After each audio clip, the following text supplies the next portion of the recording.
ನೋಡಿ ವಿದ್ಯಾರ್ಥಿಗಳೇ, ಈಗ 10th ಪಾಸ್ ಆಗಿರ್ತಕ್ಕಂಥ ವಿದ್ಯಾರ್ಥಿಗಳು ಈ ಒಂದು ಡಿಪ್ಲೊಮಾ ಅಡ್ಮಿಷನ್ ಪಡೆಯಲು ಅವಕಾಶ ಇರುತ್ತೆ. ಮತ್ತು ಅದೇ ರೀತಿ ಈ ಒಂದು ಸೆಕೆಂಡ್ PUC ಓದ್ತಕ್ಕಂಥ ವಿದ್ಯಾರ್ಥಿಗಳು ಒಂದು ವೇಳೆ ನಾವು ಡಿಪ್ಲೊಮಾ ಮಾಡ್ಬೇಕಂದ್ರೆ ಡೈರೆಕ್ಟ್ ಅವರಿಗೆ ಸೆಕೆಂಡ್ ಇಯರ್ಗೆ ಎಂಟ್ರಿ ಇರುತ್ತೆ. ಅದಕ್ಕೊಂದು ಎಕ್ಸಾಮ್ ನಡೆಸ್ತಾರೆ, ಅದನ್ನು ಪಾಸ್ ಆಗೋದ್ರ ಮೂಲಕ ಅವ್ರು ಹೋಗಬೇಕು.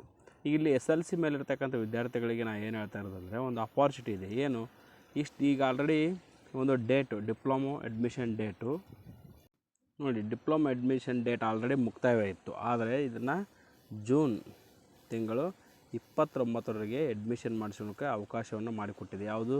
ಈ ಒಂದು ಗೌರ್ಮೆಂಟ್ ಕಾಲೇಜ್ಗಳಲ್ಲಿ ಮಾತ್ರ. ಯಾವ ಕಾಲೇಜು? ಗೌರ್ಮೆಂಟ್ ಕಾಲೇಜ್ಗಳಲ್ಲಿ, ಗೌರ್ಮೆಂಟ್ ಪಾಲಿಟೆಕ್ನಿಕ್ ಕಾಲೇಜ್ ಅಂದರೆ ಗೌರ್ಮೆಂಟ್ ಡಿಪ್ಲೊಮೊ ಕಾಲೇಜ್ಗಳಲ್ಲಿ ನೀವು ಡಿಪ್ಲೊಮೊ ಅಡ್ಮಿಷನ್ ಮಾಡಿಸ್ಬೇಕಾದ್ರೆ ಎಲ್ಲಿವರೆಗೆ? ಈ ತಿಂಗಳು